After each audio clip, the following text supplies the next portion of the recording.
உங்க கையில எவ்வளோதான் காசு இருந்தாலுமே அது இனிமே யூஸ் ஆகாது.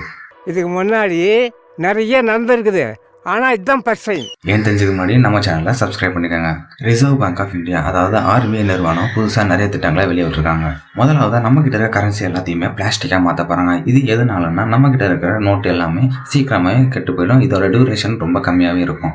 ஆனால் பிளாஸ்டிக்கில் யூஸ் பண்ணும்போது இதோட டியூரேஷன் அதிகமாக இருக்கும், அதிக நாள் நீடிக்கும். ரெண்டாவதாக நம்ம யூஸ் பண்ணுற 500 நோட்டோட சைன் பார்த்தீங்கன்னா இப்போ சேஞ்ச் பண்ண போகிறாங்க. புதுசாக வந்திருக்க கவர்னரோட சஞ்சய் மல்கோட்ரா அப்படின்றவரோட சைனை இதில் போட போகிறாங்க. மூணாவதாக வேனிஸ்டட் நோட்டுன்னு சொல்லிட்டு ஒரு சிஸ்டம் யூஸ் பண்ண போகிறாங்க.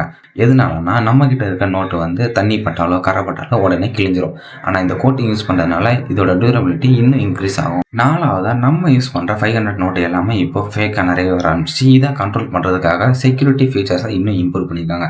இதனால டூப்ளிகேட் நோட்டு ஈஸியாக கண்ட்ரோல் பண்ண முடியும். இப்போ நான் சொன்ன எல்லாமே அஃபிஷியலாகவே அனௌன்ஸ் பண்ண விஷயம்.